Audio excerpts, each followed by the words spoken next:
दादी जय श्री राम। देखिए, आपके घर में पितृदोष है, दरिद्रता है, रोग है, बीमारी है, ये सब पितृदोष के ही लक्षण होते हैं। ठीक है ना। पैसे नहीं आ रहे, दारू पी रहे, शराब कर रहे, घर में कलेशबाजी होती है, ये पितृदोष के लक्षण होते हैं। अगर आपको पहले अपने हालात सुधारनी है, कुछ भी सुधारना ना, तो कुल देवी देवता की पितरों की पूजा करिए। मैं पहले भी बताया। देखिए, पितरों के लिए तो आप ज़्यादा कुछ नहीं कर सकते ना। अगर किसी के हालात ऐसे नहीं है वो पितरों की पूजा करवा सके, पिंडदान करवा सके, तो आप इतना तो कर सकते हैं। आपके आसपास कोई यमुना नदी हो, गंगा नदी हो, उसमें जाके स्नान कर पाइए, पितरों के नाम से डुबकी लगाइए। ठीक है। अगर आप वो भी नहीं कर सकते तो आप इतना तो कर सकते हैं, आप हर रोज़ चींटियाँ जिवाइए, मछली जिवाइए, मछलियों का खाना खिलाइए, चींटियों का खाना खिलाइए, पक्षियों को खाना खिलाइए, इतना तो कर सकते हैं। और एक बर्तन बाहर रख दीजिए कुत्ते को पानी पिलाने के लिए। ये पता है, ये इनको भगवान जी ने जिम्मेदारी सौंपी है आपके घर से नेगेटिविटी हटाने की। लेकिन आपको क्या होता है ना, कुछ नहीं करना होता। आपको सब यूँ सोचते हैं बस कोई जादू की छड़ी घूम जाए और आपका कल्याण हो जाए। ऐसा कुछ नहीं होता। जब आपको इतना भर भर के सब कुछ चाहिए ना, तो उसके लिए भी आपको हाथ पैर हिलाने लगेंगे, और ये सब करने से भी कुछ नहीं होता। देखिए, पैसे कमाने भी बहुत ज़रूरी है। वो पितृदोष कटता है ना जब किसी का, तो ये ऐसा नहीं है कि पितृ और कुल देवी देवता आपके घर में पैसों की गड्डी ला के रख देंगे या छप्पड़ फाड़ के पैसे आसमान से बरसेंगे। ऐसा नहीं होता।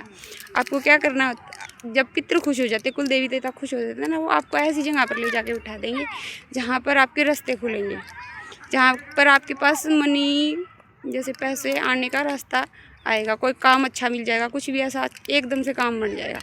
ये होते हैं पितृ खुश होने के लक्षण। आप गलत आदतों को एकदम से छोड़ दोगे। ठीक है। ये पितृ खुश होने के लक्षण होते हैं।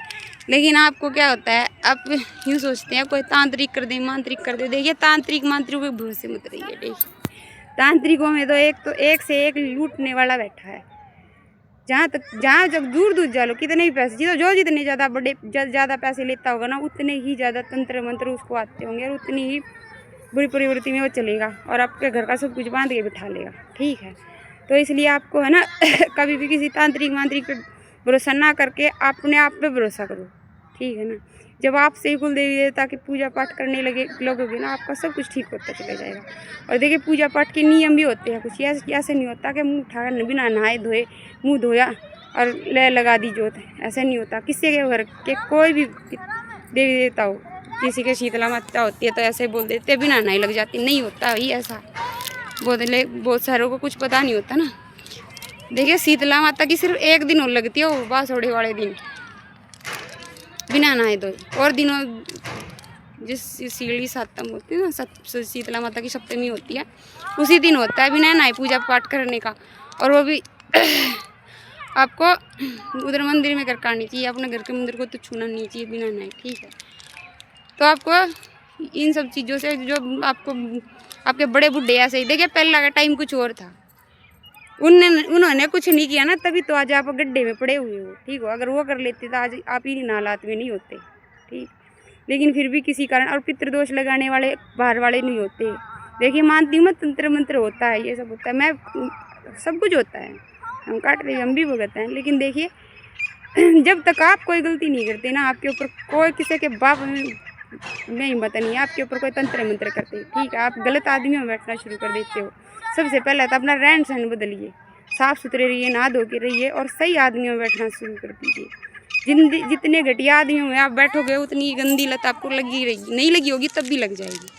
और आप जैसे ही अच्छे इंसानों में बैठना शुरू करोगे, मैं यूँ नहीं कहती अमीरों में बैठो, देखिए कोई अच्छा इंसान हो जो इन गलत चीज़ों से दूर हो। ठीक है। ऐसी जगह बैठिए, ऐसे इंसानों में बैठना शुरू कर दिए। सबसे बड़ा दुश्मन तो आपका वो क्या होता है ना, आपका जो आसपास का माहौल होता है ना, वो होता है। अगर आप अच्छे माहौल में बैठते हो, अच्छी शिक्षा लेते हो, अच्छे काम करते हो, लेकिन आप गलत माहौल में बैठते हो, गलत आदमियों के साथ बैठते हो, तो वहीं से आपको सब कुछ बिगड़ना शुरू होता है। क्योंकि उनके पित्र खराब होते हैं, वो सोचते हैं हम तो हैं ही से, इनके बच्चे भी ऐसा ही हो जाए, ऐसे ही हो जाए। ठीक है। उनको तो कुछ मिलता नहीं है। तो सबसे पहले अपना रहन सहन बदलिए, और कुछ भी नहीं कर सकते। कुछ नहीं पता, कुल देवी देवता का नहीं पता, इष्ट का नहीं पता, कुछ नहीं पता ना, तो इतना तो आप काम कोई भी कर सकता है। अगर आपके पास कुछ भी नहीं है, एक लोटा जल तो होगा, भोले बाबा को एक लोटा जल चढ़ा के आइए, उनसे रास्ता मांगिए, वो आपको रास्ता दिखाते चले जाएंगे। और आज तो इतनी सुविधाएं दी गई हैं कि इतनी हद नहीं है। ठीक है ना। पहले के ज़माने में तो ऐसा कुछ नहीं होता था, बड़े बड़े साधु संत भी बहुत बहुत दिनों में कहीं आते थे, तब जाके किसी को कुछ पता लगता था। ठीक है, अब तो ऑनलाइन फ़ोन पे, फेसबुक पे, सब हर चीज़ पे सब कुछ बताया जाता है। पितृदोष के लक्षण भी बताए जाते हैं, उपाय भी बताए जाते हैं। ठीक है, जय माता दी, जय श्री राम।